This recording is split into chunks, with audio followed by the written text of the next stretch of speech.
13-kilometre section of Freeway from Morisset to Freeman interchange was built at a cost of $47 million. Transport Support Minister Peter Morris said the opening is good news for Easter motorists. They can now take the freeway around Newcastle heading west on State Highway 220 towards Cessnock or north towards Curry. The freeway also allows traffic heading north to bypass Newcastle by connecting with John Renshaw Drive and travelling into Hexham to rejoin the Pacific Highway. A question mark still hangs over the final route of the freeway, which runs out a few kilometres north of Freeman interchange. After controversy surrounding plans to put the F3 through Barnsley, the Transport Department is moving more carefully. However, Mr Morris says tenders will be called for the next stage up to Wakefield within the year, and if work starts in the same period, the section could be opened within 18 months. We have the next section from Freeman interchange through to Wakefield. We expect to be out to tender later this year and hopefully construction underway. But overall, the National Highway bypass right through to Branxton at National Highway standard, we're looking at the early 1990s. Okay, that's great. Thanks very much.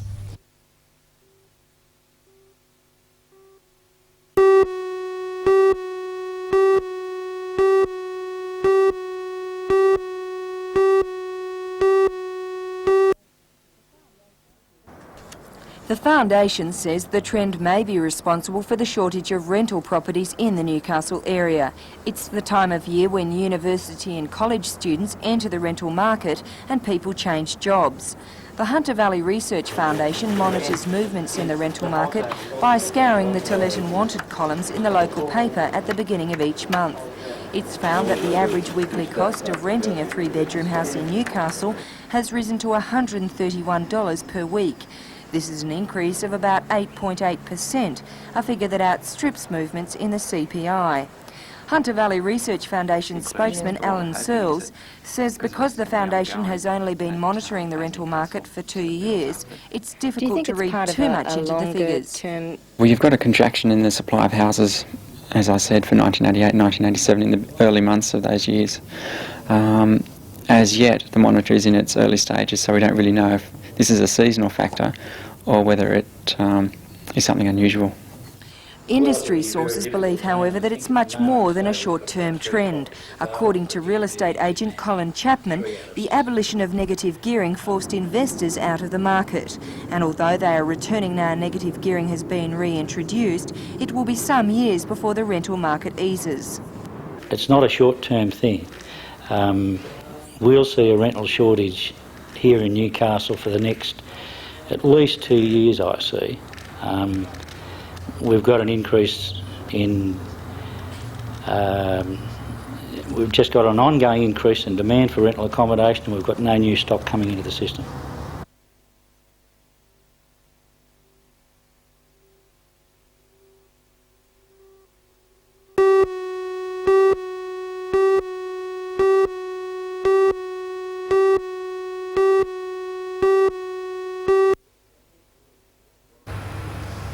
Druin's address to members of Tattersalls today was more in the nature of reminiscing. Now that he's sold his interests in the local nightclub scene to Entertainment Incorporated, run by former partner Rod Muir, Mr Druin is looking to new ventures. The announcement that Key One, Smoky Joe's, Fanny's and the Crazy Horse had changed hands was made yesterday. Warren Druin says his decision to leave an operation to which he'd devoted 6 years of his life was not an easy one. Yeah, it was 6 years of personal hard work and dedication. My reasons for departure were really very much to do with differing styles of management, differing attitudes towards the direction of the business, and I didn't agree, and a situation like that causes friction, and I would much rather be out of it than in there. Though ideally, would you have preferred to still be there on your own?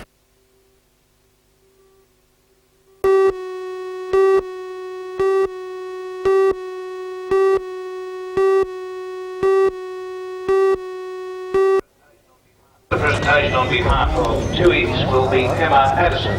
Miss Showgirl is called into the ring by Mr. Kelly. Number one here. The presentation now to John Stark from Columbia. Congratulations, John. Second, David Foster.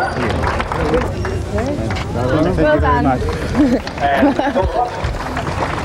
carry position from Cobden in 3 cheers. Hip hip. Hooray! Hip hip. Hooray! Hip hip.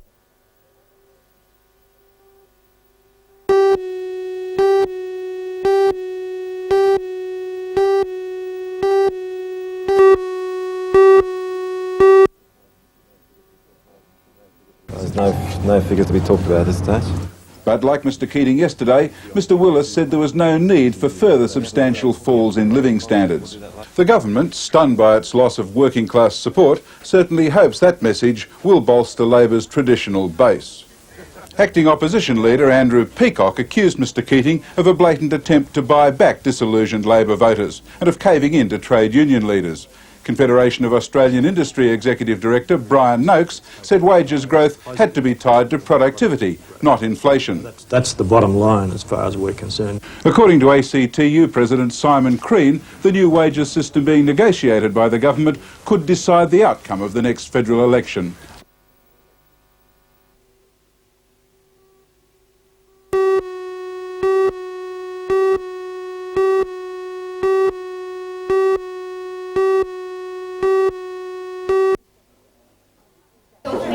The 6 academics have spent 3 days at the Hunter Institute looking at a range of programs run by the college. They were particularly keen to look at early childhood courses, as well as special education programs aimed at children with a range of disabilities. Special education is a new area of study in Thailand. According to the Director of Special Education, Dr Phil Foreman, the group are particularly interested in establishing cooperative links between the 2 educational institutions. These could range from exchange of staff to study visits between the 2 colleges. Possibly their staff may come here to do some in-service work, and also some of their students may come in the future. How about our students going over there? Yes, that's another possibility. Already some students from Ku-ring-gai College do practice work over there in teaching English as a second language, and that's a possibility for the future here. The group wind up their tour of Australian educational institutions today and fly out for Thailand tomorrow.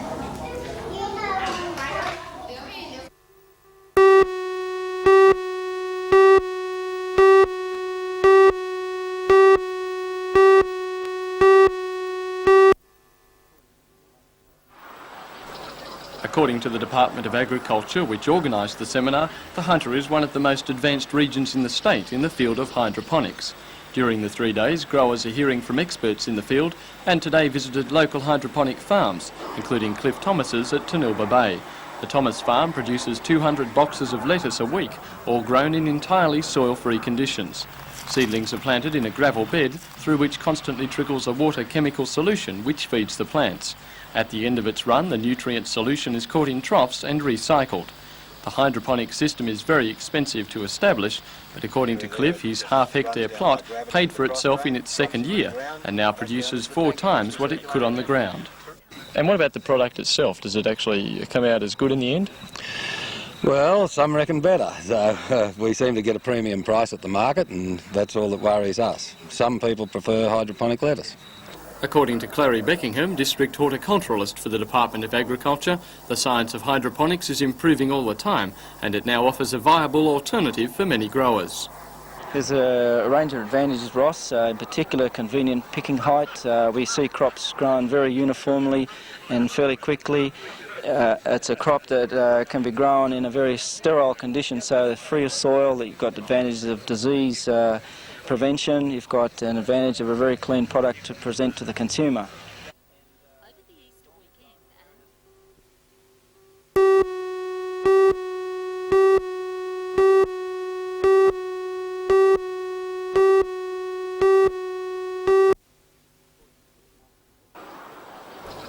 According to the Department of Agriculture, which organised the seminar, the Hunter is one of the most advanced regions in the state in the field of hydroponics. During the 3 days, growers heard from experts in the field and visited local hydroponic farms, including Cliff Thomas's at Tanilba Bay. The Thomas farm produces 200 boxes of lettuce a week, all grown in entirely soil-free conditions. Seedlings are planted in a gravel bed through which constantly trickles a water chemical solution which feeds the plants. At the end of its run, the nutrient solution is caught in troughs and recycled. Although the system can't make the plants grow any more quickly, Cliff says it does maximise their potential. The hydroponic system is very expensive to establish, but according to Cliff, his half-hectare plot paid for itself in its second year and now produces 4 times what it could on the ground. And what about the product itself? Does it actually come out as good in the end? Well, some reckon better. So we seem to get a premium price at the market, and that's all that worries us. Some people prefer hydroponic lettuce. And is lettuce the only thing that is viable hydroponically? No, tomatoes, strawberries, cucumbers, quite a few crops actually. Anything can be grown hydroponically, but might be a bit difficult to make spuds commercial. So you've got to get the best use of your aggregate and so forth. So do you see the industry is taking off? In this area, yes. Water's critical. We've got an abundance of the right sort of water here. Some areas it would be a bit difficult in recirculating systems. They could still run hydroponics, but they'd probably have to do it a little differently to this. According to Clary Beckingham, District Horticulturalist for the Department of Agriculture, the science of hydroponics is improving all the time and has much to offer growers. There's a range of advantages, Ross, in particular convenient picking height. We see crops grown very uniformly and fairly quickly. It's a crop that can be grown in a very sterile condition, so free of soil. You've got advantages of disease prevention. You've got an advantage of a very clean product to present to the consumer. Why then aren't more people getting into hydroponics? Well, our message is caution. Do your research, your homework, in particular the marketing. Be sure that whatever you can grow can be sold at a price that will return you a profit.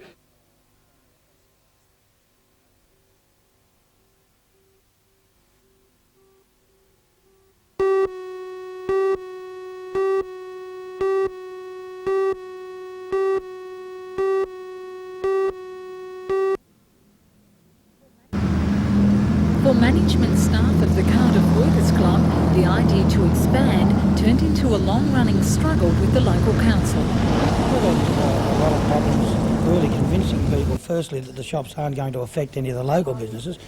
Secondly, satisfying a lot of flood control type problems, a lot of water board problems, a lot of licensing problems, just getting shops into a registered club. After meeting the strict building requirements, the development and building applications were finally approved by the Lake Macquarie City Council last year. At a cost of $2.5 million, work on the first stage is now underway. It includes an arcade of 6 specialty shops, a Chinese restaurant seating 300, as well as landscaping. The plans provide for 650 car parks. In the second stage of the development, the club will spend the remainder of the $6 million budget on updating the existing club facilities. It's hoped the entire complex will be completed by late next year to the satisfaction of the club's 14,000 members. According to management here at the Cardiff Workers Club, developments like this one will be the way of the future for registered clubs. It's all part of catering for the community needs of patrons and their guests. I believe clubs are going to be a community centre. The larger clubs certainly are. Smaller clubs, I really don't know. They've got a problem, but certainly the larger clubs will go more to the community type activities.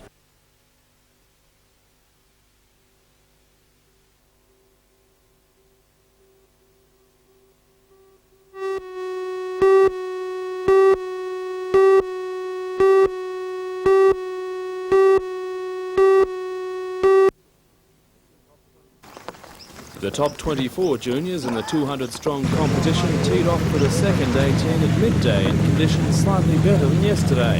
Heading the field, gifted 17-year-old Darren Griffin of Waratah playing off 1. Darren, the defending champion, was 2 under par on 70, but 16-year-old Dwayne Kerwin of Warhope wasn't far out. Playing off 4, he was 1 under on 71. Despite the close competition, Darren was typically cool and fairly satisfied with his performance. Yeah, pretty happy. Just the putting's hard, but can't help that. The greens are all underwater nearly, so makes it very hard to putt. Australian schoolgirls champion Jane Sherwood of Victoria was still in with a chance, but third overall to Joanne Kennedy 78 and Cessnock girl Dale Linnetson 76. The girls too were philosophical about the conditions. was very wet yesterday and the greens were very wet and they're still wet today. It's hard to judge the pace of them, but you know, it's the same for everyone, so. Tournament patron for the past 4 years, Jack Newton, international, says and now the I'm series looking is to the most take this international junior event in Australia. He says the attraction is that promising younger players from 10 years upward aren't competing directly against 21-year-olds. For the first time, the tournament has attracted overseas interest from a Filipino team, which includes 1987 Optimist Junior World Champion Juan Miguel Roca. Jack Newton says the tournament will expand much further from the Philippines, next year. and we're hoping that next year we can get New Zealand, Japan, England, America involved and really build it up now into what should become a very prestigious international junior tournament.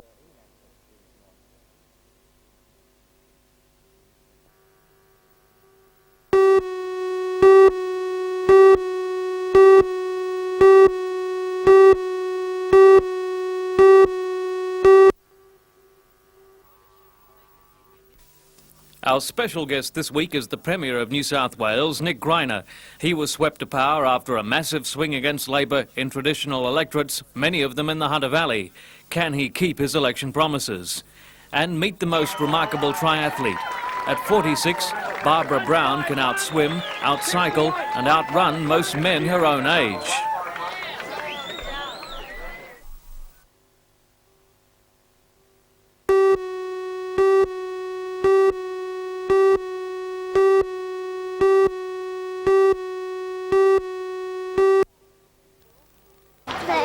For organisers of the Tivoli Fair, the rain may well have become a boon. With children on school holidays, many of the planned vacation activities, like visits to the beach and sporting fixtures, have been washed out. On the other hand, the fair has simply changed venues, from Civic Park to the City Hall, and parents on the prowl for holiday amusements have dashed to it in droves. The fair offers craft guilds the chance to show off their handiwork and attract new devotees. Much of the fair's success is due to the tireless efforts of amateur and professional entertainers. Today, a troupe of very tall people dominated the proceedings. Like the actors, conversation became stilted as onlookers followed, Pied Piper fashion, into the hall's main auditorium. They were dazzled by a free dance display, with Deandle damsels weaving a path among their handsome partners. Tonight at 8 o'clock, another free dance spectacular will pay tribute to the Tivoli Fair. Well, some of probably the best young dancers in Newcastle in a show which is made up of 3 parts. Elite Syncopations, which is a sort of ragtime dance and music. Then Cabaret, which is from the movie Cabaret, or some of the cabaret sequences from there. And then to finish it off, there's some Broadway hit musical. On Saturday night, dance academies from throughout the district will take part in a gala concert. The fair draws to a close on Sunday.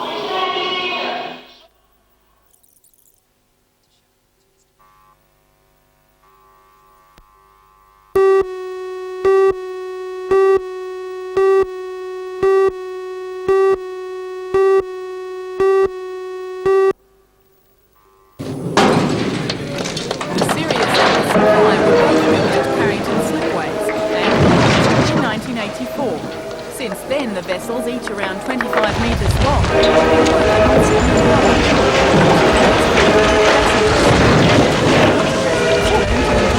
ride when the vessels come home later this month for Lake Macquarie's Lake 88 Spectacular.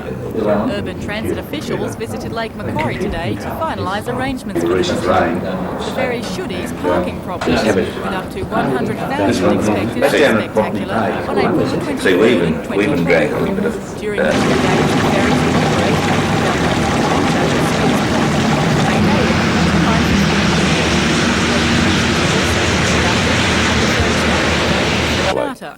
Is it possible they'll be back again after the Spectacular? Well, if this event proves successful, certainly we'll look at bringing ferries back at other times. On their first visit, the ferries will arrive through Swansea Heads at 4 p.m. on Friday, April the 22nd. They'll leave the following Monday at 1 p.m.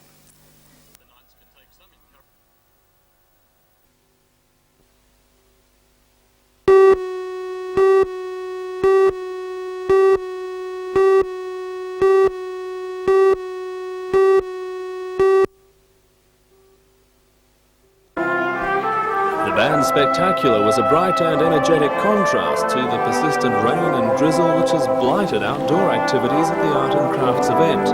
Local groups including the Police Citizens Youth Band, the Waratah Mayfield Band and the Kahaiba Bowling Club Band combined under the baton of nationally recognised conductor-composer George Dreyfus, best known to Australians for his theme to the TV series Rush. Once again, indoor activities proceeded without problems. The highlight of the closing day was the Spinners and Weavers Guild race against the clock to turn wool taken from the sheep's back on Friday into a three-piece suit by 12:30 today. In a frantic last-minute scramble for the deadline, the garment was completed. Almost magically, a couple of piles of raw fleece had become a fashion milestone.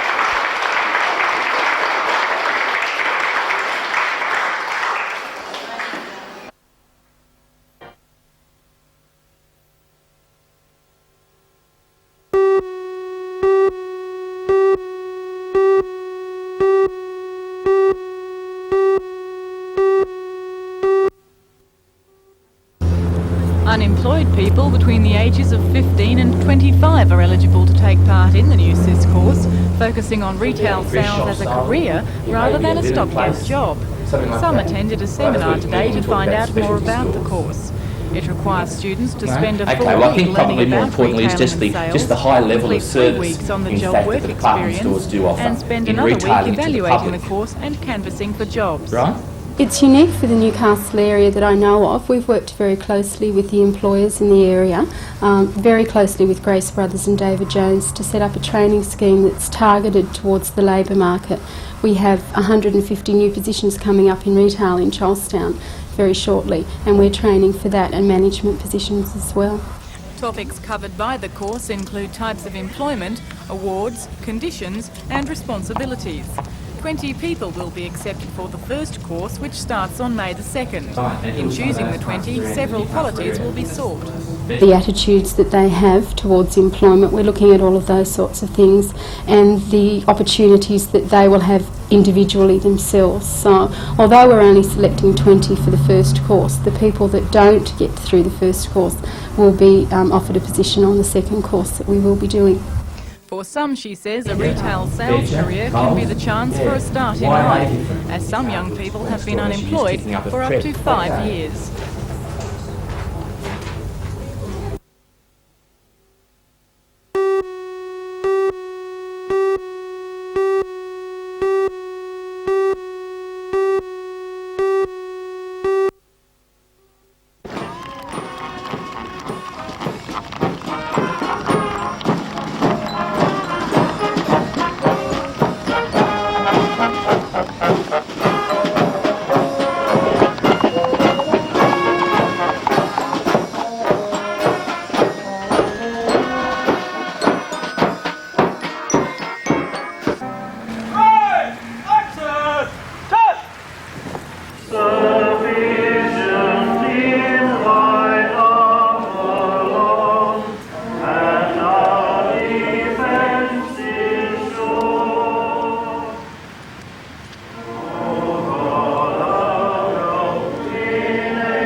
Greater love than this no man has, than that a man lay down his life for his friends. And that is why we have come to this war cemetery this morning. And still men have not learned of the futility